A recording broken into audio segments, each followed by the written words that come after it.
Hello everyone and welcome back to Grow with Professor G, and this is the series called No Stress SPSS, where we bring SPSS tutorials for you. So this video we are going to discuss types of view and data entry in SPSS, and before moving ahead, do subscribe to our channel, press the bell icon button and like this video. So as you open the IBM SPSS application, ये पहली window आपको दिखाई देगी. तो आप यहाँ top पे पढ़ सकते हो, यहाँ पे लिखा है IBM SPSS Statistics Viewer. Viewer का मतलब ही ये है कि जो भी आप एनालिसिस रन करोगे, जो भी इंफॉर्मेशन आपके पास आएगी आफ्टर रनिंग द एनालिसिस, वो यहाँ पे डिस्प्ले होगी, वो आप यहाँ पे व्यू कर सकते हो, इसीलिए उसका नाम व्यूअर है. So this is called viewer because you going to run your analysis और वो इस विंडो में it's going to be displayed. So this is the first thing that you need to understand. After you minimise this window, what you're going to see is going to look like this. This is called the statistics data editor window.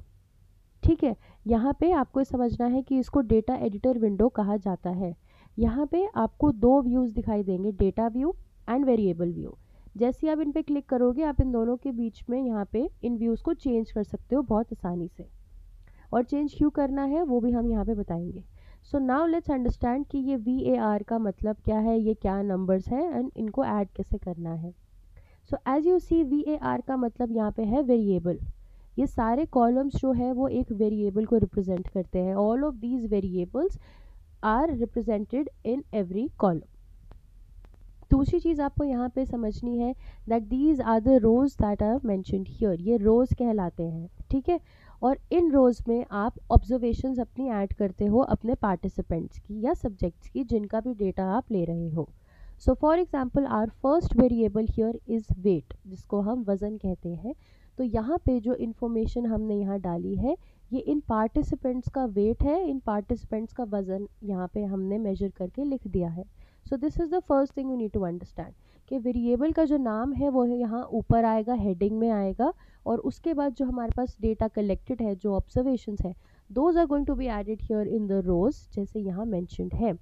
So this means that the first participant had a weight of 65 kgs, the second participant had a weight of 60 kgs and so forth.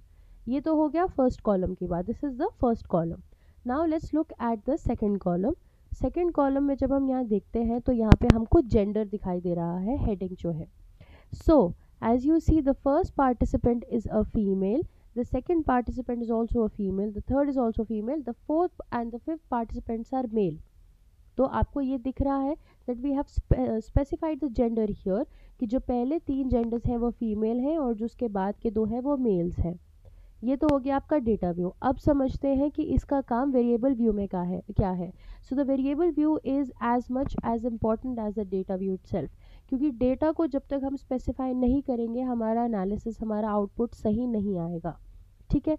So now you can see here, यहाँ पे name लिखा हुआ है. Name का मतलब है कि इस वेरिएबल का यूनिक आइडेंटिफायर क्या है, that what is the unique identifier of this variable.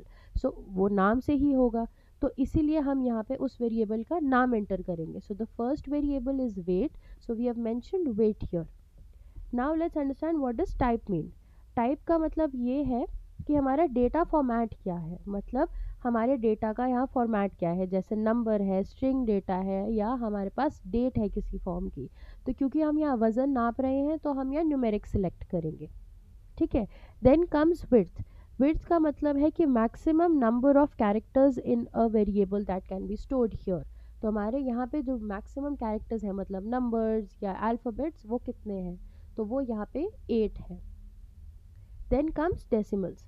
Decimals का मतलब है it specifies the number of decimal places for the numeric data, कि डेसिमल के बाद यहाँ पे कितने नंबर्स होने चाहिए, तो न्यूमेरिकल डेटा के लिए वो हम यहाँ स्पेसिफाई करते हैं. Then comes the label. Label का मतलब है कि हम एक डिस्क्रिप्टिव नेम दे रहे हैं for the variables for the output readability. तो यहाँ पे क्या होने वाला है कि जैसे अगर हम बात करते हैं, यहाँ पे देखिए, जैसे हम जेंडर में यहाँ देख लेते हैं, तो हमने क्या किया, हमने वैल्यू दे दिया 1 for females and 2 for males.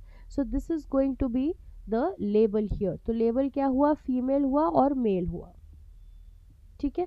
So we select here female and male. So this is going to be the label. Then यहाँ पे हमारे पास नेक्स्ट कॉलम क्या है, मिसिंग. मिसिंग का मतलब है यूज़र स्पेसिफाइड मिसिंग वैल्यूज़। तो यहाँ पे कोई भी मिसिंग वैल्यूज़ तो है ही नहीं दोनों कॉलम्स में, तो यहाँ पे नन लिख दिया है हमने। Then comes columns.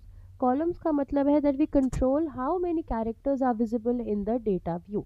कितने कैरेक्टर्स आप यहाँ पे डेटा व्यू में विजिबल करना चाहते हो, उसका मतलब है कॉलम।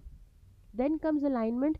अलाइनमेंट अपने नाम से ही हमें समझ में आ रहा है कि हम क्या चाहते हैं कि डेटा जो हमारा है वो राइट अलाइंड है, लेफ्ट अलाइंड है या सेंटर अलाइंड है। ठीक है, ये हो गई अलाइनमेंट।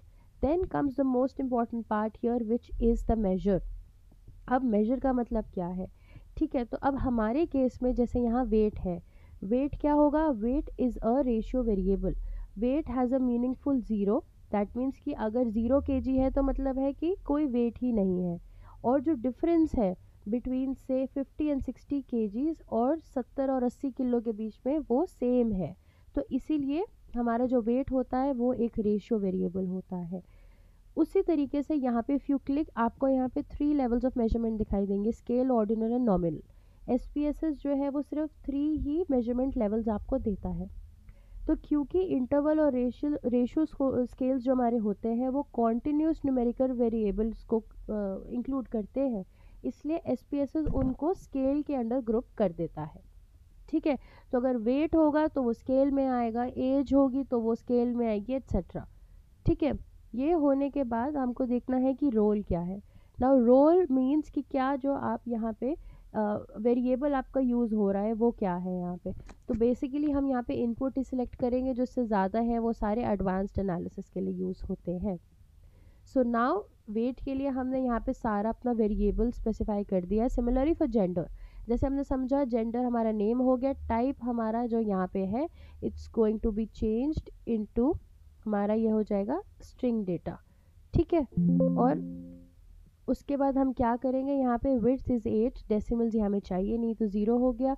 लेबल हमारा फीमेल मेल जेंडर है यहाँ पे which we have specified here कि 1 is for female and 2 is for males. ठीक है, तो वो करना कैसे है, वैल्यू में आप 1 ऐड करोगे, लेबल में आप यहाँ फीमेल लिखोगे, ओके लिख दोगे तो वो ऐड हो जाएगा।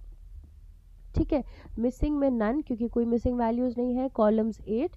अलाइनमेंट इसको भी राइट कर देते हैं। मेजरमेंट ये जो है हमारा वो नॉमिनल रहेगा क्योंकि ये जेंडर है ना, ये सिर्फ एक नेम कैटेगरी है, तो इसलिए it's going to be a part of the nominal measurement and the role is input here. So you can see हमारा जो डेटा है वो यहाँ पे ऐड हो चुका है सक्सेसफुली।